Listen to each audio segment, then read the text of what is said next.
I was born into a time when freedom had a price and land meant survival. My name is Eartha Major Joyner, and this land has a story. Before me, there was a man named Cyrus Joyner, your ancestor, our beginning. He was born in 1783, just 7 years after the American Revolution. A man who lived long enough to see generations rise from the soil he worked with his own hands. They say he lived to be 117 years old, and I believe it, because men like him weren't just living, they were building legacy. By 1867, he had already begun acquiring land, piece by piece, acre by acre. Land in Colleton and Dorchester County, land that could not speak, but remembered everything. In 1894, he passed it down to his children, 2 tracts, 75 acres, including his homestead. But that was only a portion. In total, he entrusted over 235 acres to the next generation. One of those sons was King Joyner, my husband, a master farmer, a man respected by black and white farmers alike. They came to him for wisdom, for guidance, for knowledge of the land. He didn't just farm, he understood the land.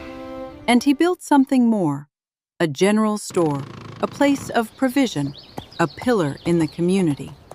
Together, we raised 13 children, 13 lives, 13 branches from one rooted tree.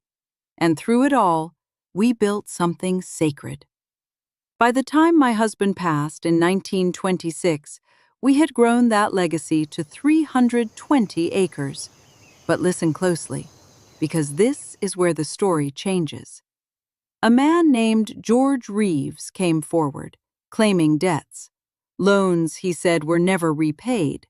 He said our land was collateral, and the courts, they ruled in his favor. 226 acres, gone, sold to the highest bidder. Generations of work reduced to a transaction. But I refused to let it all go. I held on to what I could.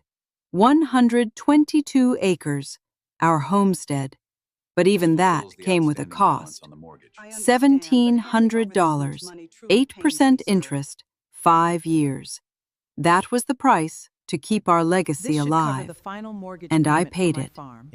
But hardship wasn't finished. After I paid off that land, our home burned to the ground. No warning, no explanation, just ashes where memories once lived. But God made a way. The house was insured, and my family, we moved forward. First to Trenton, New Jersey, with my son Reuben, then later to New York City, 830 St. Nicholas Place. We carried the land in our hearts. When I passed in 1948, I made sure each child received their portion, 15.25 acres each, because land is more than dirt.